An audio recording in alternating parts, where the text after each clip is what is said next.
ہوگی تو توبہ کے ذریعے سے خدا سے معاف کروا لی ہوگی،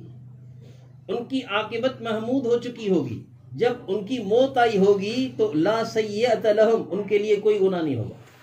ان کا کھاتا گناہوں سے صاف تھا، ان کے پاس نیکیاں ہی نیکی تھی۔ تو یہ خوش نصیب جماعت بھی ایسی ہوگی کہ جس کے عمل کو تولا نہیں جائے گا، کیونکہ تولے تو تب جب حسنات بھی ہوں سیئات بھی ہوں، ان کے پاس تو حسنات ہی حسنات سیئات ہے ہی نہیں، تو پھر وزن کی حکمت کیا؟ تو حضرات علماء نے فرمایا کہ بنی آدم کا ظاہر تو عموم کو بتا رہا ہے، لیکن واقعہ یہ ہے کہ بنی آدم سے دو قسم کی جماعتیں مستثنیٰ ہیں جن کے اعمال نہیں تولے جائیں گے۔ ایک کافروں کی جماعت ہے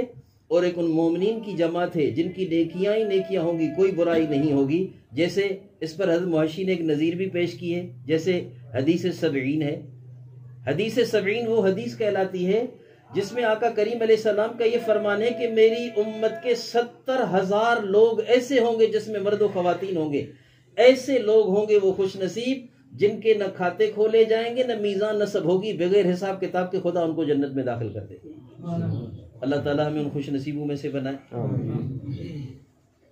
ان اعمال بنی آدم وقولہم یوزن وقال مجاہد القسطاس العدل بالرومیہ۔ حضرت مجاہد رحمۃ اللہ علیہ کے اقوال کی روشنی میں اب امام بخاری رحمۃ اللہ علیہ لفظ القسط کی وضاحت کرتے ہیں۔ یہ امام بخاری رحمۃ اللہ علیہ کا اسلوب طیب ہے کہ جو آیت یا جو حدیث، خصوصاً جو آیتیں بطور استشہاد و دلیل کے ذکر کرتے ہیں ان میں کوئی مشکل لفظ ہوتا ہے تو امام بخاری رحمۃ اللہ علیہ اپنی باتیں نہیں بلکہ مفسرین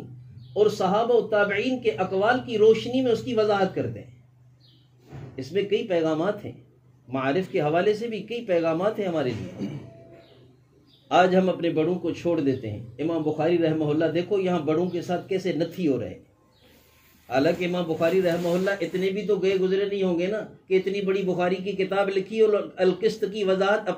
ان کے پاس اپنے اقوال کی روشنی میں نہیں ہوگی، لیکن قسط کی وضاحت بھی خود اپنی وضاحت کے ساتھ نہیں لکھی ہے، تو مجاہد کے اقوال کی روشنی میں لکھ کے ہمیں اپنے بڑوں کے ساتھ نتھی ہونے کی ترغیب دی ہے، قرون مشہود لہا بالخیر سے جڑنے کی ترغیب دی ہے۔ حضرات صحابہ اور حضرات تابعین تبع تابعین کے اقوال و آثار کے حجیت کی طرف گویا کہ اشارہ کیا ہے کہ نہ چھوڑو ان برگزیدہ شخصیتوں کو، یہ امت کے محبوب، مقبول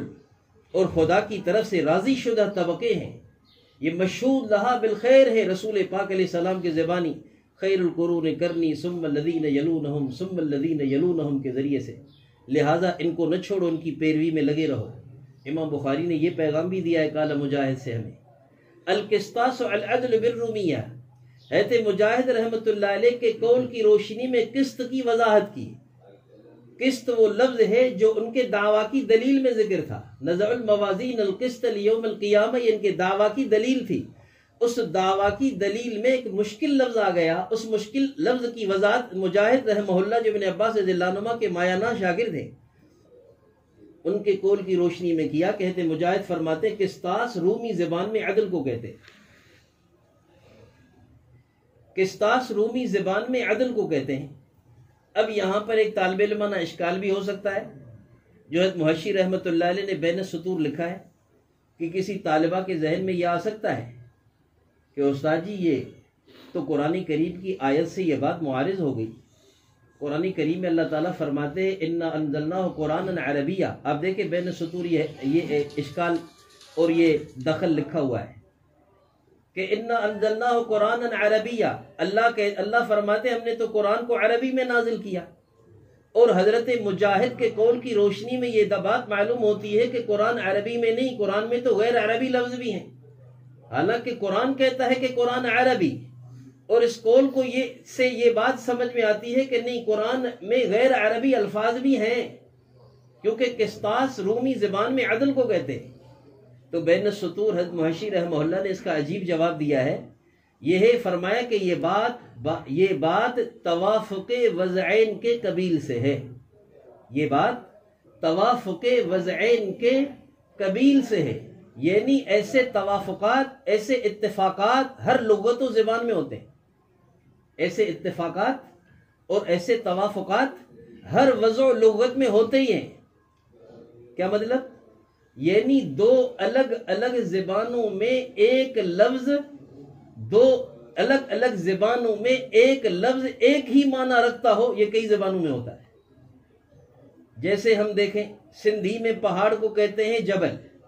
اور عربی میں بھی پہاڑ کو جبل کہتے ہیں۔ اب قرآن کریم میں اللہ نے فرمایا فلما تجلی ربہ للجبل جعلہ دکا وخر موسیٰ صعقا۔ اب کوئی سندھی کامریڈ یہ نہیں کہہ سکتا کہ بھئی تمہارا قرآن سندھی میں نازل ہوا ہے، تمہارے قرآن میں جو ہے وہ سندھی الفاظ موجود ہیں، لہذا قرآن سندھی میں نازل ہوا ہے۔ ہم کہیں گے بھائی یہ توافق وضعین سے ہے، ایسے اتفاقات، ایسے توافقات ہر زبان میں ہوتے ہیں، اس سے اس وضع کی بنیاد نہیں ختم ہو جاتی۔ ایسے نہیں کہہ سکتے کہ قرآن سندھی میں ہے، ہم کہیں گے کہ سندھی میں عربی کے لفظ ہیں، ہم یہ کہیں گے رومی میں عربی کے لفظ ہیں، تو لہذا ادب میں تو ہمیں یہی کہنا چاہیے۔ تو یہ اشکال اور اس کا جواب جو حضرت محشی نے دیا ہے، وَيُقَالَ الْقِسْطُ مَصْدَرُ الْمُقْسِطِ۔ آگے امام بخاری رحمۃ اللہ علیہ القسط کی لغوی وضاحت کے بعد اس کی صرفی وضاحت کو ذکر کر رہے ہیں۔